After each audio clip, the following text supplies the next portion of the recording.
வேதத்திலிருந்து நம்ம ஒரு சில வசனங்களை வாசிப்போம். எடுக்கும் பொழுது 1 தீமோத்தேயுக்கு எழுதின நிருபம் 6ஆம் அதிகாரம் அதுல 11ஆம் வசனத்தை நம்ம வாசிப்போம்.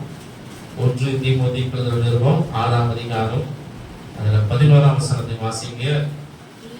நீயோ தேவனுடைய மனுஷனே, இவைகளை விட்டோடி நீதியையும் தேவ பக்தியையும் விசுவாசத்தையும் அன்பையும் பொறுமையும் சாந்த குணத்தையும் அடையும்படி நான் கவனிக்க.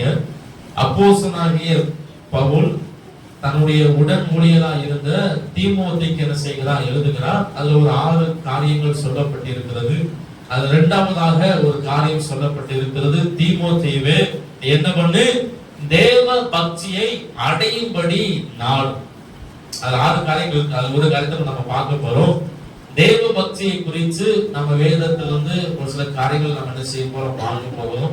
ஏனென்றால் இந்த உலகத்தில் வாழ்கிற நீங்களும் நானும் கர்த்தரிடத்தில் பக்தி உள்ளவர்களாக நம்ம என்ன செய்யணும், இருக்கணும். தேவன் அதை எதிர்பார்க்கிறார். அதனால தேவ பக்தி அப்படின்னா என்ன அர்த்தம் அப்படின்னா, கடவுள் பற்று, இல்லைன்னா சமய பற்று, இல்ல கடவுள் மேல் வைக்கிற நம்பிக்கை, இவையெல்லாம் தேவ பக்தியாக குறிக்கிறது. பொதுவா பாத்தீங்கன்னா இன்னைக்கு கிறிஸ்தவர்களை விட மற்ற ஜனங்கள் அவர்கள் வழிபடுகிற தெய்வங்களின் மேல பக்தி உள்ளவர்களா என்ன பண்றாங்க, இருக்கிறாங்க. நம்முடைய நாட்டில் பார்த்தீங்கன்னா நிறைய அமைப்புகள் இருக்கிறது. கிறிஸ்தவர்களுக்கு விரோதமாய் செயல்படுகிற, சபைகளுக்கு விரோதமாய் செயல்படுகிற ஒரு சில அமைப்புகள் இருக்கிறது. இடையில ஒரு வீடியோ ஒன்று பார்க்கிறேன். ஒரு சபை நடந்து கொண்டு இருக்கிற போது ஒரு நபர் வேகமா உள்ள வாராரு. வந்து பலிபடத்தின் மேல ஏறி பாஸ்டர் பேசிக்கிட்டு இருக்கிற போது மைக்க பிடிக்கிட்டு சபை நடத்தக்கூடாதுன்னு சொல்லி, சபையை நடத்துறத நிப்பாட்டுன்னு சொல்லி தைரியமா மேல இருந்து ஒரு ஆள் பேசுறாங்க. அப்ப கிறிஸ்தவர்களுக்கு விரோதமாய் இருக்கிற அமைப்புகள் இருக்கிறது. அவர்கள் அந்த அமைப்பின் மேல அந்த அளவுக்கு ஈடுபாடோடு கூட இருக்கிறாங்க. சபைய நடத்தக்கூடாதுன்னா நடத்தக்கூடாது. தனியா ஒரு ஆள் சரி, கூட்டமா இருக்கிற ஆட்களும் சரி, அவர்களுக்கு கற்பித்த சொல்லிக் கொடுத்த அந்த காரியங்கள் மேல அந்த அளவுக்கு வைராக்கியமா நின்று சபையை நடத்தக்கூடாதபடிக்கு தடை பண்ணுகிற ஆட்களும் இருக்கிறார்கள். நிறைய இடங்கள்ல போராட்டங்கள் இருந்த போதிலும் அதற்கென்று ஒரு அமைப்பை உருவாக்கி வைத்துக் கொண்டு சபை நடத்த முடியாதபடிக்கு சின்ன சின்ன சபையெல்லாம் போய் தடை பண்ணுகிற ஆட்கள் இருக்கிறார்கள். அப்ப நீங்களும் நானும் ஜீவனுள்ள தெய்வனை ஆராதிக்கிறோம். நாம எந்த அளவுக்கு ஆண்டவராகிய இயேசுவின் மேல் நம்பிக்கை உள்ளவர்களாக, விசுவாசம் உள்ளவர்களாக, அன்புள்ளவர்களாக இருக்கிறோம் என்பது ரொம்ப முக்கியம். அப்ப நீங்களும் நானும் இயேசு மேல என்ன செய்யணும், பக்தி உள்ளவர்களா இருக்கணும். ஒவ்வொரு நாளும் தேவ பக்தியில் என்ன செய்யணும், வளர்ந்து பெருகணும். ஏன் அப்படின்னா, அதே நீங்கள் தீமோத்தேயு நிருபத்துல 4ஆம் அதிகாரம் எடுத்துக்கொள்ளுங்கள். 1 தீமோத்தேயு 4ஆம் அதிகாரம் அதுல 7ஆம் வசனம், 8ஆம் வசனம், 9ஆம் வசனம் வாசி பார்க்கிற போது தேவ பக்தி குறித்து பவுல் சொல்லுகிறார். 1 தீமோத்தேயு 4:7 இருந்து வாசிங்க. சீர்கேடும் கட்டு கதைகளுக்கு விலகி தேவ பக்திக்கு ஏதுவாக முயற்சி பண்ணு. சரீர முயற்சி அற்ப பிரயோஜனம் உள்ளது. தேவ பக்தியானது இந்த ஜீவனுக்கும் இதற்கு பின்வரும் ஜீவனுக்கும் வாக்குத்தத்தம் உள்ளதாகையால் எல்லாவற்றிலும் பிரயோஜனம் உள்ளது. இந்த வார்த்தை உண்மையும் எல்லா அங்கீகரிப்புக்கும் பாத்திரமா இருக்கிறது. கவனிக்க, தேவ பக்தியானது நாம் வாழுகிற இந்த வாழ்க்கைக்கும் இனி வாழ போகிற அந்த நித்திய ஜீவனுக்கும் பிரயோஜனமானது. எது? தேவ பக்தி. 9ஆம் வசனம் சொல்லுகிற இந்த வார்த்தை உண்மையுள்ளதும் எல்லா அங்கீகரிப்புக்கும் பாத்திரமா இருக்கிறது. அப்ப நீங்களும் நானும் உலகத்தில் வாழுகிற நாட்களில் நாம் என்ன செய்யணும், தேவனிடத்தில் பக்தி உள்ளவர்களா இருக்கணும். பக்தி அப்படின்னா என்ன அர்த்தம் அப்படின்னா, இந்த வாழ்க்கைக்கும் வருகிற வாழ்க்கைக்கும் அந்த ஜீவனுக்கும் இந்த பக்தியானது ரொம்ப ரொம்ப பிரயோஜனம் உள்ளது. அதே போல வேதத்தை நீங்க பாத்தீங்கன்னா சங்கீத புஸ்தகம் 4ஆம் அதிகாரம் 3ஆம் வசனம் சொல்லுகிறது, பக்தி உள்ளவனை கர்த்தர் என்ன செய்கிறார், தமக்காக தெரிந்து கொள்கிறார் என்று வேதம் சொல்லுகிறது. பழைய ஏற்பாடுல பாத்தீங்கன்னா எலியா தீர்க்கதரிசி ஒருவர் இருக்கிறார். அவர் சொல்லுகிற, ஆண்டவரே உமக்காக நான் வெகு பக்தி வைராக்கியமா இருந்தேன், எல்லாரும் இறந்துட்டாங்க. அப்ப ஆண்டவர் சொன்ன வார்த்தை, இல்லப்பா, பாகாலுக்கு முன்பாக புலங்கள் படுகிறாத 7000 பேரை எனக்காக நான் தெரிந்து கொண்டிருக்கிறேன்.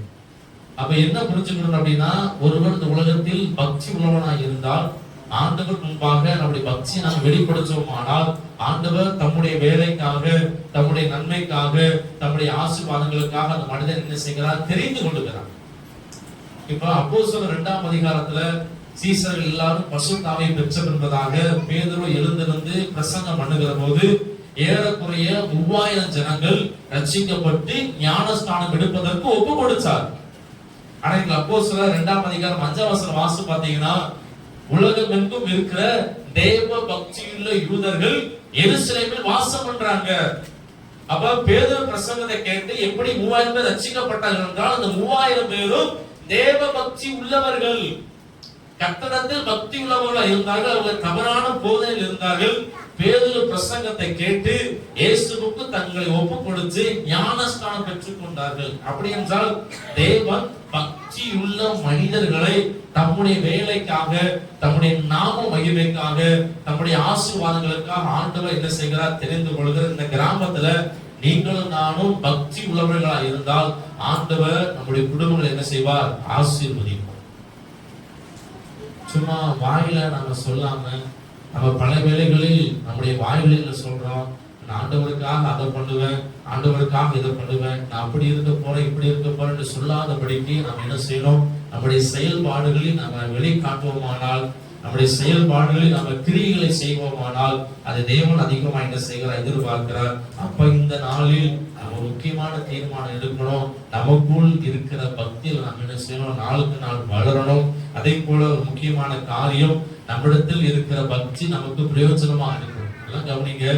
இயேசுவிடத்தில் விசுவாசமா இருந்தால், நான் இயேசுவை பின்பற்றி போனால், நான் இயேசுவிடத்தில் பற்றதா இருந்தால், அது எனக்கும் என்னுடைய குடும்பத்திற்கும் ஆசீர்வாதம். ஏன்னா வேதம் சொல்கிறது, கர்த்தரை தேடுகளுக்கு ஒரு நன்மை குறைவுபடாது. ஒரு மனிதன் கர்த்தரை தேடி வந்தால், கர்த்தரிடத்தில் நம்பிக்கை வைத்தால், ஆண்டவர் அவனை வெட்கப்பட விட மாட்டார்.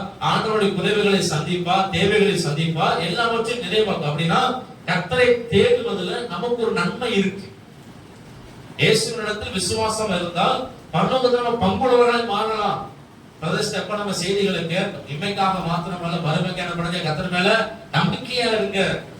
அப்ப ஒரு காரியத்தை மறந்துடக்கூடாது. நான் இயேசுவை நம்புறதுனால, இயேசுவை பின்பற்றதுனால, இயேசுவை நான் பற்றி கொண்டிருக்கிறதுனால எனக்கு ஆசீர்வாதம், அது என் பிள்ளைகளுக்கு ஆசீர்வாதம், குடும்பத்துக்கு ஆசீர்வாதம். ஆனென்றால் ஒரே ஒரு காரியம், நம்மிடத்தில் இருக்கிற பக்தி என்ன செய்யக்கூடாது, வீணாய் பேரக்கூடாது.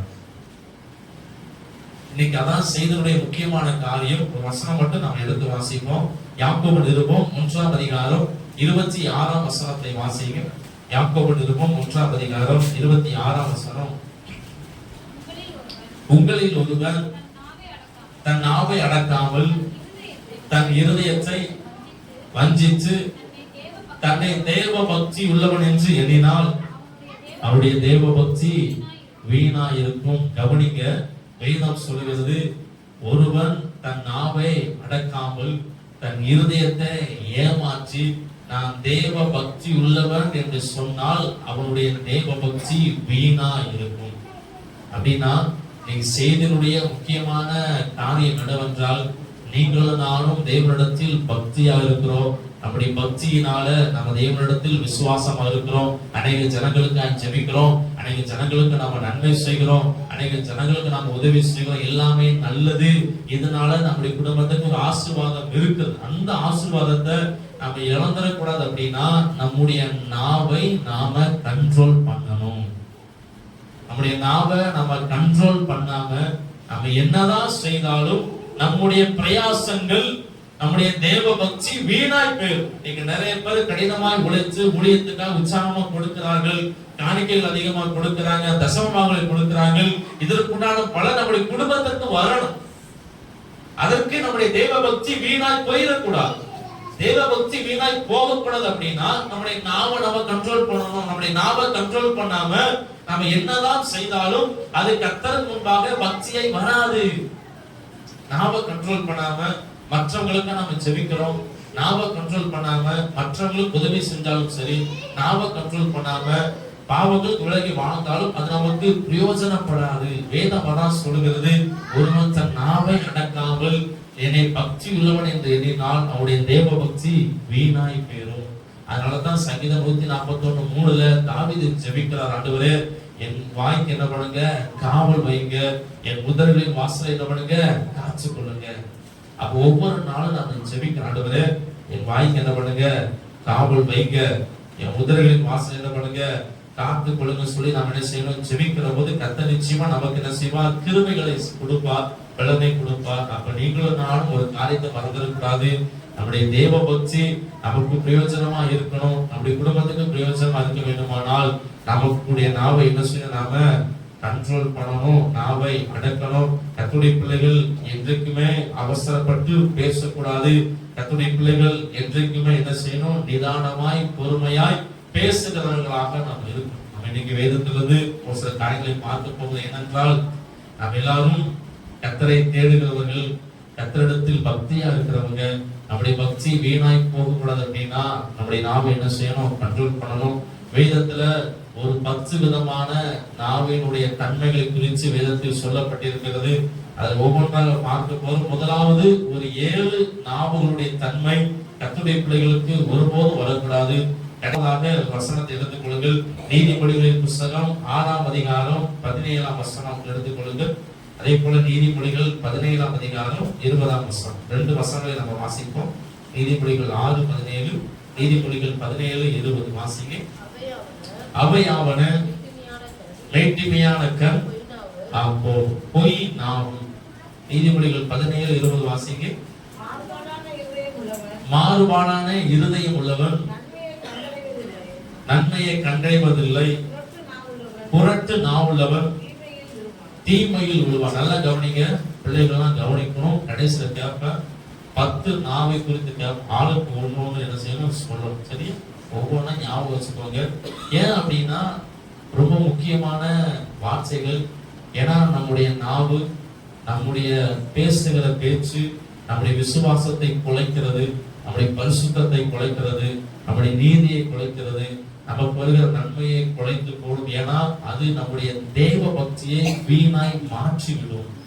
அதனால ரொம்ப ரொம்ப முக்கியம். முதலாவது வேதம் சொல்கிறது, பொய்யை பேசுகிற நாவு ஒருபோதும் நமக்கு இருக்கக்கூடாது.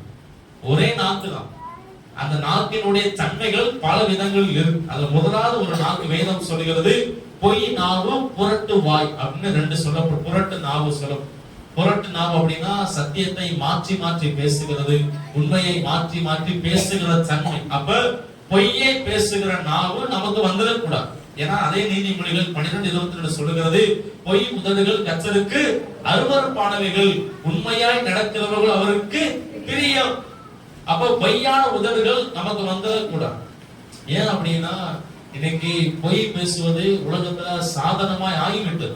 அது தவறு இல்லை, நல்லதுக்காக பொய் சொல்லலாம், நல்ல காரியங்களுக்காக பொய் சொல்லலாம் சொல்லி இன்னைக்கு நிறைய பேரு கூசாம என்ன பண்ணுகிறார்கள், பொய்களை நாம அடுக்கிக் கொண்டே போகிறோம். முடிந்த அளவுக்கு பொய் பேசுவதை குறைப்பது நமக்கும் நம்முடைய சந்ததிகளுக்கும் நன்மையாக இருக்கும். ஏனென்றால் அது நம்முடைய தேவ பக்தியை பிரயோஜனம் இல்லாதாக மாற்றி விடுகிறது. ஏன் அப்படின்னா வெளிப்படுத்தின விசேஷம் 21ஆம் அதிகாரத்துல ஆண்டவர் ஒரு வசனத்தில் சொல்லப்பட்டிருக்கிறது, நரகத்திற்கு யார் யாரெல்லாம் போவாங்க அப்படின்னு ஒரு லிஸ்ட். நல்லா கவனிங்க, அந்த லிஸ்ட நீங்க வாசி பார்த்தீங்கன்னா அவிசுவாசிகள், விக்கிரக ஆராதனைக்காரர்கள், விபச்சாரம் பண்றவங்க, வேசித்தனம் பண்றவங்க, கடைசியில பொய் பேசுறவங்க. அப்ப என்ன தெரியுது, விபச்சாரம் பண்றது பொய் பேசுவது 2 ஒண்ணா. விக்கிரகங்களை வழிபடுவதும் பொய் பேசுவது ஒண்ணா. ஆண்டவர் ஏற்றுக்கொள்ளாமல் இருப்பதும் பொய் பேசுவது ஒண்ணா. சொல்லுங்க. இயேசுவை ஏற்றுக்கொண்டால் பரலோகம் போகலாம், இயேசுவை ஏற்றுக்கொள்ளனா போக முடியாது. அப்ப இயேசுவை ஏற்றுக்கொள்ளாமல் இருப்பதும், விபச்சாரம் பண்ணுவதும், விக்கிரக ஆராதனை பண்ணுவதும், பயப்படுவதும், பொய் பேசுவதும் ஒன்று போல என்று வேதத்தில் ஆண்டவர் எழுதி வைத்திருக்கிறார். அப்ப இன்னைக்கு சகஜமா மாறி போச்சு, சுலபமாய் மாறி போச்சு.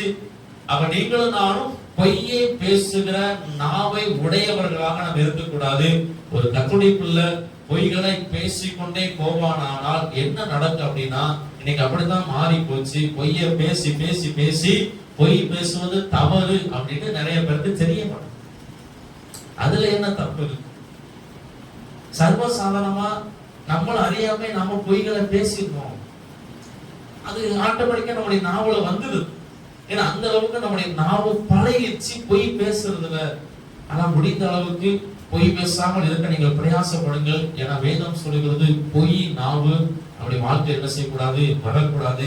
இரண்டாவதாக சங்கீத புஸ்தகம் 31ஆம் அதிகாரம் 20ஆம் வசனத்தை எடுத்துக்கொள்ளுங்கள். சங்கீதம் நீதிமொழிகள் ரெண்டுலதான் நிறைய வசனங்கள் இருக்கிறதால அது ரெண்டையும் நீங்க எடுத்து வச்சுக்கோங்க. சங்கீத புஸ்தகம் 31ஆம் அதிகாரம் 20ஆம் வசனத்தை எடுத்துக்கொள்ளுங்கள். மனுஷனுடைய அகங்காரத்திற்கு அவர்களை உமது சமூகத்தின் மறைவிலே மறைத்து நாவுகளின் சண்டைக்கு அவர்களை விலக்கி நாவுகளின் சண்டைகளுக்கு அவர்களை விலக்கி உமது கூடாரத்திலே ஒளித்து வைத்து கவனிங்க. முதலாவது பொய்யை பேசுகிற நாவு நமக்கு இருக்கக்கூடாது. அது தேவ பக்தியை வீணாய் மாற்றிடும். இரண்டாவதாக சண்டை பண்ணுகிற நாவு நமக்கு வேண்டாம். 1 கொரிந்தியர் வாசிக்க வேண்டாம். 6ஆம் அதிகாரத்துல நீங்க முதல் வசனத்துல நீங்க வாசித்து பாத்தீங்கன்னா, கொரிந்து சபையில ஒரு சின்ன பிரச்சனை. இப்ப உதாரணத்துக்கு கொரிந்து சபையில ஒரு 50 வீடு இருக்குன்னு வச்சுக்கோங்களேன், ஒரு 50 குடும்பம் இருக்கு. ஒரு 2 குடும்பத்துக்குள்ள ஒரு பிரச்சனை வந்துருச்சுன்னா அவங்க என்ன செஞ்சாங்கன்னா, வெளியில ரட்சிக்கப்படாத ஆண்ட போய் என்ன பண்ணாங்க, பஞ்சாயத்துக்கு போயிருக்காங்க. எங்க 2 குடும்பத்துக்கு ஒரு இட பிரச்சனை, என்ன பண்ணுங்க அந்த பிரச்சனையை தீர்த்து வைக்க சொல்லி சபைக்கு வராத ரட்சிக்கப்படாத ஒரு ஆள்கிட்ட போய் என்ன பண்றாங்க, அங்க போய் வழக்க தீர்த்த செய்தி பவுலுக்கு காதுக்கு போயிடுச்சு. அதனால கொரிந்து சபைக்கு என்ன செய்கிறா, எழுதுகிறா. நீங்க 1 கொரிந்தியர் 6ஆம் அதிகாரத்துல வாசி பார்க்கிற போது அது 6ஆம் வசனம் நான் சொல்லுகிறேன். சகோதரனோட சகோதரன் வழக்காடுகிறான், அவிசுவாசிகளுக்கு முன்பாகவும் அப்படி செய்கிறான். நீங்கள் ஒருவர் வழக்காடுகிறது எவ்விதத்திலும் குற்றமா இருக்கிறது. அப்படி செய்கிறதை விட நீங்கள் ஏன் அநியாயத்தை சகித்துக் கொள்கிறது இல்ல, ஏன் நஷ்டத்தை பொறுத்துக் கொள்கிறது இல்ல. பவுல் அந்த திருச்சபைக்கு ஆலோசனையை சொல்றார். எப்பா உங்க 2 பேருக்கு பிரச்சனைனா உட்கார்ந்து பேசுங்க. ஏன் வாக்குவாதம் பண்றீங்க? ஏன் ரட்சிக்கப்படாத ஒரு ஆளை உள்ள கொண்டு வந்து நிப்பாட்டி அங்க வந்து வழக்காடுறீங்க? ஏன் உங்களால பொறுத்து கொள்ள முடியல? ஏன் உங்களால சகித்துக் கொள்ள முடியல? அப்ப ஒருவரோடு ஒருவர் வழக்காடுவது எவ்விதத்திலும் குற்றமா இருக்கிறது. இப்ப எனக்கும் பிரவீனுக்கும் பிரச்சனை அப்படின்னா 2 பேரும் உட்கார்ந்து சுமூகமா பேசி முடிக்கணும். அதை விட்டுட்டு இங்கிட்டு ஒரு ஆள் கத்து, அங்கிட்டு ஒரு ஆள் கத்து, இங்கிட்டு கத்து அங்கிட்டு கத்து அப்படி கத்திக்கிட்டு இருந்தா அப்படின்னா அது வந்து கர்த்தருடைய பிள்ளைகளுக்கு அழகா இருக்காது. வேதம் சொல்லுகிறது, நீங்களும் நானும் சண்டை பண்ணுகிற நாவு நமக்கு என்ன செய்யக்கூடாது, இருக்கக்கூடாது. பிரச்சனை அப்படின்னா பேசி தீர்க்கணும். தீர்க்க முடியலன்னா பேசாம விட்டுரும். கர்த்தர் அதை பார்த்துக் கொள்வார். ஏன் அப்படின்னா நமக்கு சண்டை பண்ணுகிற நாவு இருந்துச்சு அப்படின்னா, ஏன் அதை நான் சொல்றேன் அப்படின்னா, சண்டை பண்ணுகிற நாவு இருந்தால் அது நம்முடைய தேவ பக்தியை பாதிக்கும். தேவ பக்தியை பாதிச்சா கர்த்தரை தேடுறதுனால நமக்கு ஒரு நன்மை கிடைக்காது. ஆண்டவருக்கு கொடுக்கிறதுனால, தேவ சமூகத்தை ஜெபிக்கிறதுனால, என்ன பண்றதுனால நம்முடைய நாவை நம்ம சரியாய் பயன்படுத்தவில்லை என்றால் நம்ம பண்ணுகிறது எல்லாமே வீணாய் போயிடும். வீணாய் போறதுக்கு இவ்வளவு ஏன் நம்ம பண்ணணும்? வீணாய் போறதுக்கு ஏன் ஞாயிற்றுக்கிழமை உட்கார்ந்து 10:30 மணில இருந்து 12 மணி நேரம் உட்கார்ந்து கர்த்தரை துதிக்கணும்? ஏன்னா எல்லாமே வீணாய் போகுது. அதுக்கு என்ன செய்யணும்? நம்முடைய நாவை என்ன செய்யணும்? கண்ட்ரோல் பண்ணுவதற்கு தேவனுடைய கிருபை கேட்கணும். முதலாவது பொய்களை பேசுகிற நாவு நமக்கு வேண்டாம். இரண்டாவது சண்டை பண்ணுகிற நாவு நமக்கு வேண்டாம். அதுவைகள் நம்முடைய பக்தி என்ன செய்கிறது, குலைத்து கொள்கிறது. மூன்றாவதாக சங்கீத புஸ்தகம் 50ஆம் அதிகாரத்துல 19ஆம் வசனம் வாசிங்க. மூன்றாவது ஒரு நாவை குறித்து வேதம் சொல்லுகிறது. சங்கீத புஸ்தகம் 50ஆம் அதிகாரம் 19ஆம் வசனம். உன் வாயை பொல்லாப்புக்கு திறக்கிறாய், உன் நாவு சற்பனையை பிணைக்கிறது. கவனிங்க, மூன்றாவது பிணைக்கும் நாவு. பிள்ளைகள்லாம் எழுதி வச்சுக்கணும். மூணாவது என்ன நாவு? அபி பிணைக்கும் நாவு. வேதம் சொல்லுகிறது, உன் நாவு சற்பனையை பிணைக்கிறது.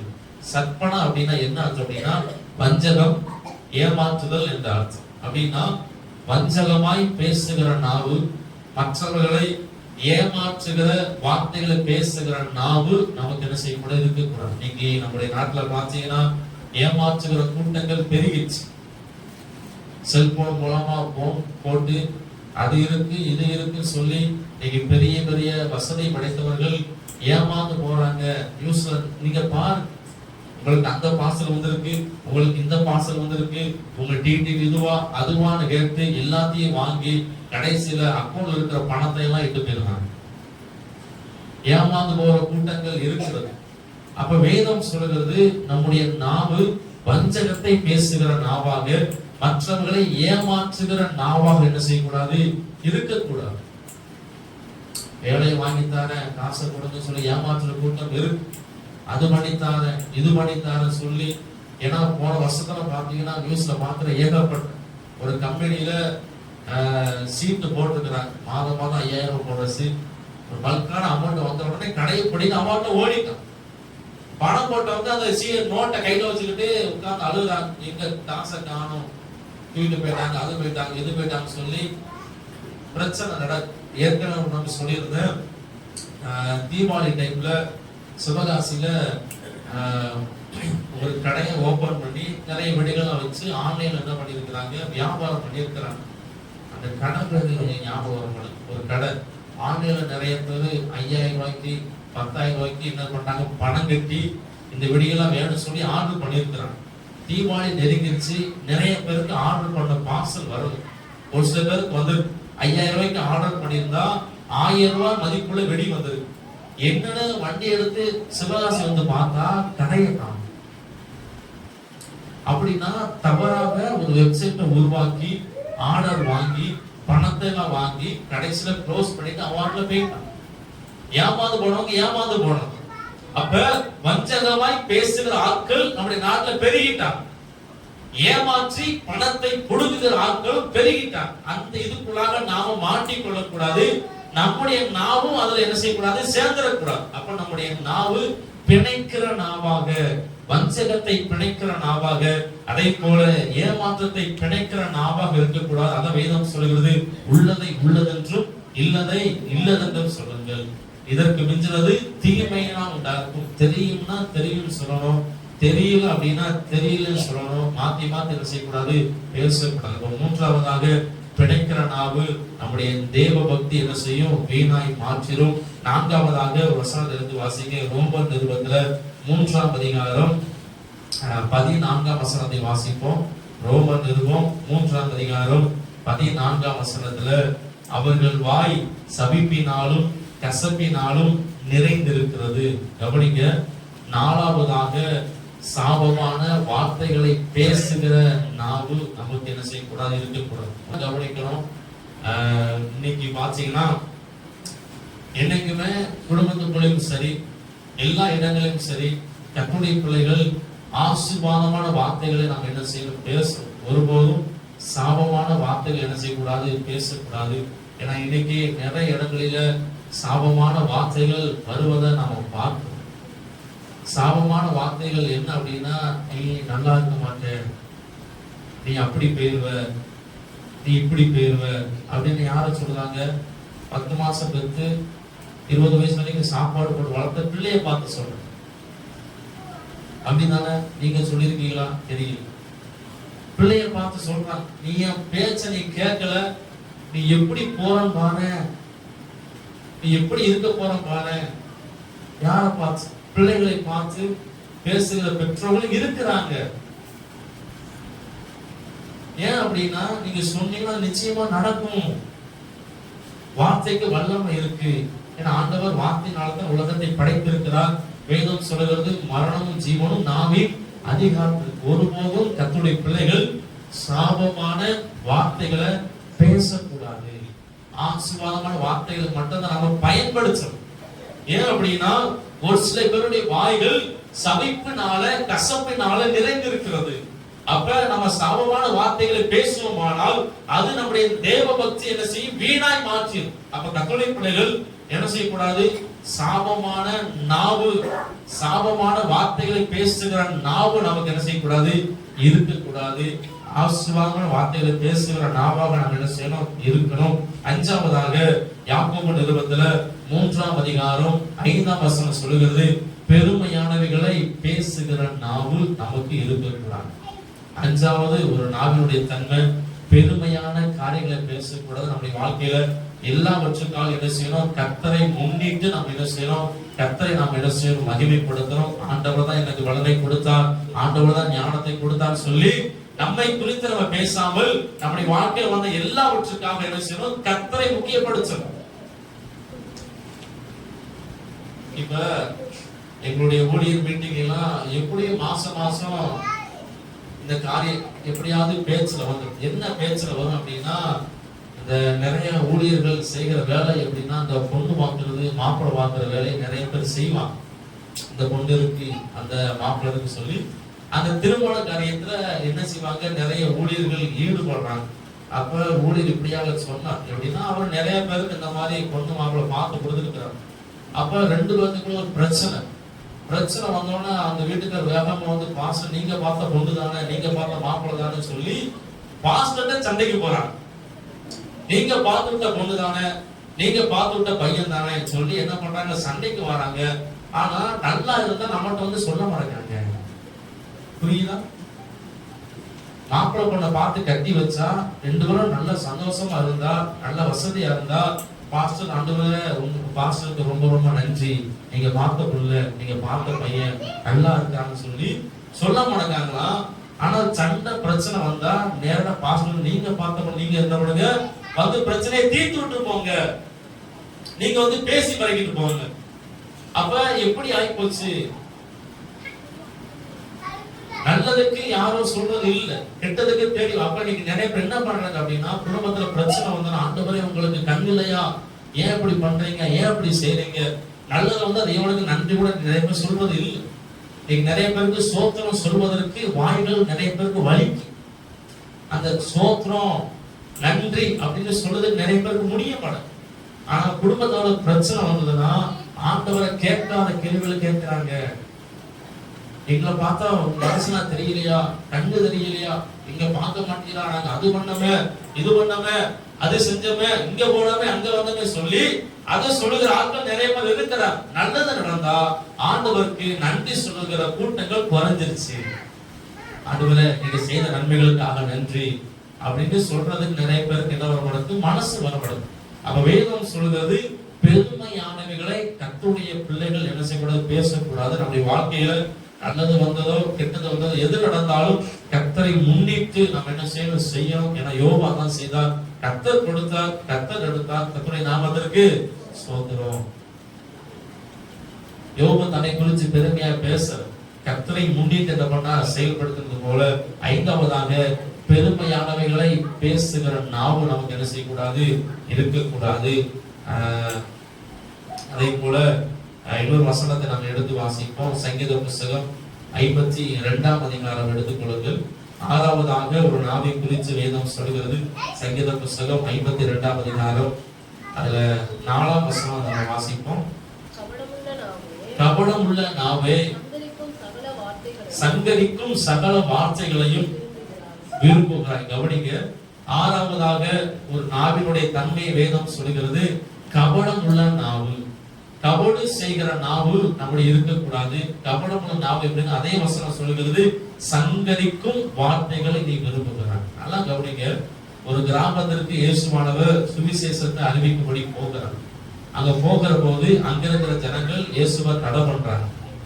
உடனே சீசர்களுக்கு கோபம் வந்து ஆண்டவரை சொல்றாங்க, ஆண்டவரே உத்தரவு கொடுங்க, எலியாவை போல என்ன பண்ணுங்க, வானத்துல அக்கினி இறங்கி என்ன பண்ணுங்க, ஜனங்களை கொன்று போடுங்க. பாத்தீங்களா, சுவிசேஷம் சொல்ல போறாரு, ஜனங்கள் ரட்சிக்கப்படும் சொல்லுங்க. இயேசு உலகத்துக்கு வந்தார். 2 பேரும் தடை பண்ண உடனே உங்களுக்கு கோபம் வந்து ஆண்டவர் என்ன பண்ணுங்க, அக்கினியில கொண்டு இவங்களை அழிச்சு போடுறீங்க. அப்ப ஆண்டவர் சொல்றாரு, எப்ப உங்களுக்கு என்ன ஆவி இருக்கு சொல்லி சீசர்களை கடிந்து கொள்ளுகிறார். அப்ப கபடு உள்ள நாவு நமக்கு இருக்கக்கூடாது. அப்படின்னா சங்கரிக்கிற வார்த்தைகள், மற்றவர்களை அழிந்து போக பண்ணுகிற வார்த்தைகளை நீங்களும் நானும் ஒருபோது என்ன செய்யக்கூடாது, பயன்படுத்த கூடாது. அப்படிப்பட்ட நாவு நமக்கு தேவை. அடுத்ததாக ஒரு நாவை குறித்து பார்க்கும்போது எடுத்துக்கொள்ளுங்கள். சங்கீத புஸ்தகம் 119ஆம் அதிகாரம் 122 வசனத்தை வாசிங்க. சங்கீத புஸ்தகம் 119 172. எல்லாம் நீதியுள்ளவை. உமது கற்பனைகள் எல்லாம் நீதி உள்ளவைகள். ஆதலால் என் நாவு உம்முடைய வசனத்தை விவரித்து சொல்லுங்க. அப்படிங்க மொத்தம் 6 நாவுகளை பார்த்தோம். 6 நாவுகளுடைய தன்மைகள் நமக்கு இருக்கக்கூடாது. இப்ப வேதம் சொல்லுகிறது சங்கீதம் 119 172 வசனத்துல உடைய வசனத்தை விவரித்து சொல்லுகிற நாவு நமக்கு வேணும். என்ன நாவு? வசனத்தை விவரித்து பேசுகிற, வசனத்தை விவரித்து சொல்லுகிற நாவு நமக்கு வேண்டும் என்று ஆண்டவர் நமக்கு சொல்லி இருக்கிறார்.